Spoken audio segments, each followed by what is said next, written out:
분열주의자들의 내부 분탕에 흔들려서는 안 된다. 지금 좌파들이 말이죠. 아까 제가 좌파들 뻔한 하나 새로울 것 없는 뻔한 전략 들고 나오고 있다. 어떻게든 윤석열 대통령 공격하고 김건희 여사 공격하고 그걸 가지고서 김문수 후보를 윤석열 아바타라고 공격하고 정광훈 아바타라고 공격하고 너무나 뻔한 상투적인 공격 아닙니까? 자, 문제는 이 공격이 우리 내부의 기회주의자, 출세주의자, 분열주의자들의 호응을 받게 되면 우리 자유파가 그것 때문에 혼란에 빠지게 된다는 겁니다. 핵심은 그거예요. 저것들이 상투적으로 그 공격 그동안 수개월 동안 해왔듯이 앞으로도 20일 동안 계속 공격할 텐데 이 공격에 흔들리지 않으면 아무것도 아닌 거예요. 그런데 우리 내부에서 저 좌파들의 공격에 호응을 해서 그러니까 윤석열 탈당시켜야 돼 라고 하는 식으로 주장이 난무하는 순간 좌파의 그 상투적인 술책에 우리가 말려 들어가게 되는 겁니다. 실제로 우리 자유파 진영 안에 국민의힘 안에 배신자, 기회주의자, 출세주의자들, 분열주의자들이 여전히 있어요. 한동훈이가 여전히 있고 한동훈 똘마니들이 여전히 있고 그러지 않습니까? 한동훈이는 계속해서 김문수 후보를 압박하고 있어요. 계엄 사과해라, 탄핵 반대 사과해라, 대통령 출당시켜라, 쫓아내라.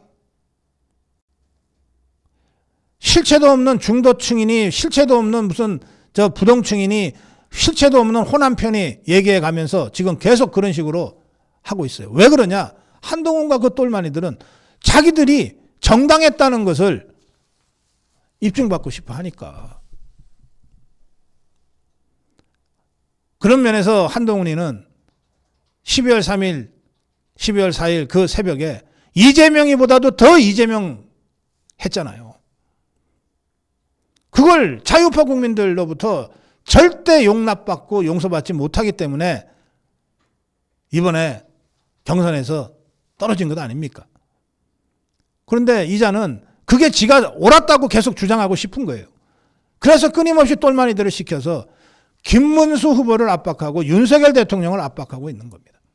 이게 밖에서 좌파들이 그 공격을 할 때 안에서 이 내부 분탕자 배신자들이 호응을 하면서 윤석열 대통령이 계엄 직후부터 겪게 됐던 안팎의 내홍 사태를 이번에 김문수에게도 똑같이 만들어 내겠다는 거예요. 자, 그러면 우리가 어떻게 대처할 것인가? 여러분들 정말 화나시죠? 막 부글부글 끓으시죠? 그러면 이 상황에서 한동훈과 그 똘마니들, 내부의 분열주의자, 분탕주의자들, 기회주의자들, 이런 자들과 전면으로 투쟁을 할까요? 그러면 어떻게 될까요? 그게 종북주사파들, 개딸들이 노리는 겁니다. 지금 김문수 후보가 당무 우선권을 이미 장악했고 당을 사실상 장악했기 때문에 한동훈이와 그 똘마니들, 배신주의자들, 분열주의자들을 척결해내는 것은 어려운 일이 아니에요. 저것들이 뭐 버티겠지만 그냥 칼을 휘두를 수 있어요. 그런데 그 순간 어떻게 될까요? 주적이 이재명이 아니라 한동훈이 되고 그 쓰레기들이 되는 거예요. 이걸 좌파들이 노리고 있는 겁니다.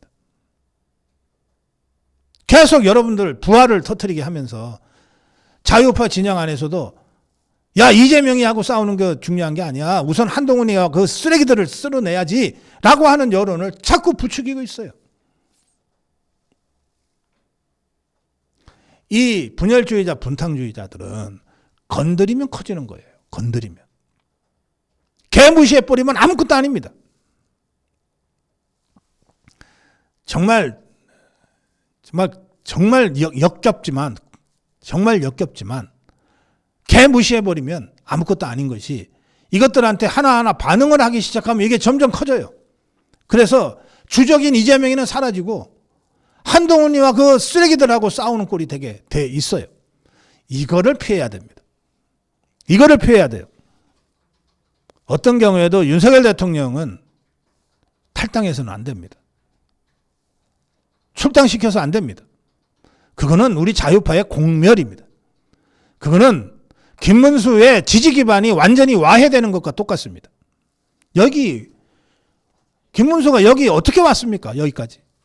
윤어게인의 강력한 힘, 광장에 우리 자유파의 강력한 지지가 없이 어떻게 김문수가, 오늘의 김문수가 있을 수 있었겠어요? 윤석열 대통령 그리고 광장의 자유파 세력의 자존심을 살려가면서 끊임없이 좌파의 분열 책동에 호응해서 안에서 내부 분탕을 치고 있는 분열주의자들은 개무시하면서 주 전선을 반 이재명 전선으로 확고하게 구축해 나가는 이런 전선 관리가 절대적으로 필요한 시점입니다. 제발 여러분들 좌파 책동에 좀 놀아나지 마세요. 개무시하면 아무것도 아닌 것들이 여러분들이 화를 내고 대응을 하자고 하는 순간 점점 커진다고요. 지금 우리가 그런 것들하고 싸울 여유가 없어요. 시간이 없어요. 반 이재명 전선을 위력적으로 치는 것이 지금 국면에서는 유일하게 우리가 해야 될 일입니다. 제가 이런 말씀을 드렸었는지 모르겠는데 삼국지에 보면 조조가 원소랑 싸울 때 원소가 이길 것 같았어요. 처음에. 군사도 많고 식량도 많고. 그러자 조조 밑에 있던 장군이나 이 관료들이 낮에는 조조 밑에서 대가리 숙이고 밤에는 몰래 원소한테 편지를 보내요. 맞아면 이중 간첩들이 된 거죠. 근데 원소가 어이없게 무너집니다. 그러자 원소가 하도 화급해서 또는 워낙 무책임한 자죠.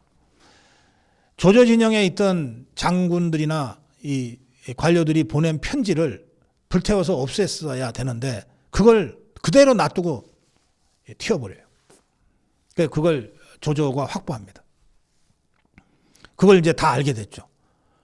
원소 진영에 조조 진영에서 보낸 누구누구 장관, 누구누구 장군, 누구누구 관료의 그 스파이 문서가 산처럼 쌓여 있다더라. 그 정도는 바로 소문이 나지 않겠습니까? 다들 이제 아이고 난 이제 죽었구나. 전전긍긍했어요. 그때 조조가 야 그거 불태워버려라 그랬어요. 원소가 나보다 셌던 게 사실이니까 다들 원소 쪽에 뭐라도 끈을 만들어 놓으려고 했겠지. 그건 막 사람이면 다 그렇게 하는 거야. 야 그거 불태워버려. 이제 원소는 없어졌는데 뭐 불태워버렸어요.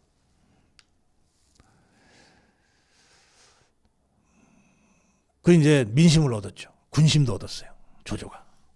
근데 조조가 무서운 거는 뭐냐면 소설은 거기까지입니다. 저는 이렇게 생각하죠. 조조의 아들 조비가 이제 나중에 이제 조조의 뒤를 이어서 왕이 되는데 이 조비라는 자가 그야말로 음흉하고 책략이 아주 능한 자예요. 조조가 저는 그 문서에 어떤 자가 원소한테 기밀을 흘렸는지를 다 데이터를 기록했을 거라고 생각해요. 조조는 폼 잡은 거죠. 야, 나 통 큰 사람이야. 야, 그거 불태워버려. 그러나 데이터는 조비가 갖고 있었을 거다. 그래서 실제로는 다 나중에 숙청됐을 거다. 이용당한 다음에.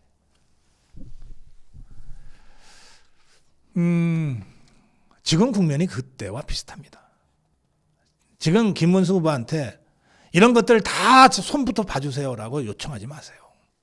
지금은 이재명을 상대로 한 가장 폭넓은 반명전선을 구축해야 될 때예요.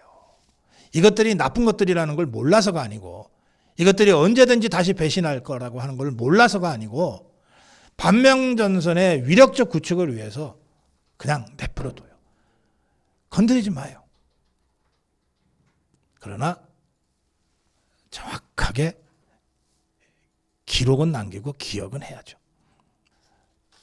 김행 장관이 뭐 당에서 사실은 뭐 몇 안 됩니다. 그냥 한두 사람이 뭐 대통령 출당 어쩌고 저쩌고 하는 데 대해서 대통령께서 스스로 판단하실 거다. 이것들이 떠들 일이 아니다. 이렇게 한마디로 일축했습니다. 윤상현은 분열은 곧 필패입니다. 라는 페북글에서 이렇게 주장했습니다. 대한민국을 지키느냐 못 지키느냐를 결정짓는 체제 수호 전쟁이 시작됐다. 그런데도 우리 당은 아직 하나가 되지 못했다. 한덕수 총리께서 출마 선언 당시에 오직 국리민복을 위해 일하겠다고 하셨다. 이제 그 말씀을 행동으로 보여달라. 비록 단일화 후보가 되지는 못했지만 한덕수 총리는 엄연히 국민의힘 당원이다. 지금이라도 선대위에 함께 해달라. 국가와 국민을 위한 그 약속을 실천해달라. 나라를 위한 깊은 애국심과 당얼이한 애당심을 이제 결단으로 보여달라. 분열은 필패요 단결만이 승리다. 지금 필요한 것은 말이 아니라 행동이다. 자유 대한민국을 지키기 위한 이 체제 수호 전쟁에서 우리 모두 함께 하나가 되어 당당히 승리하자.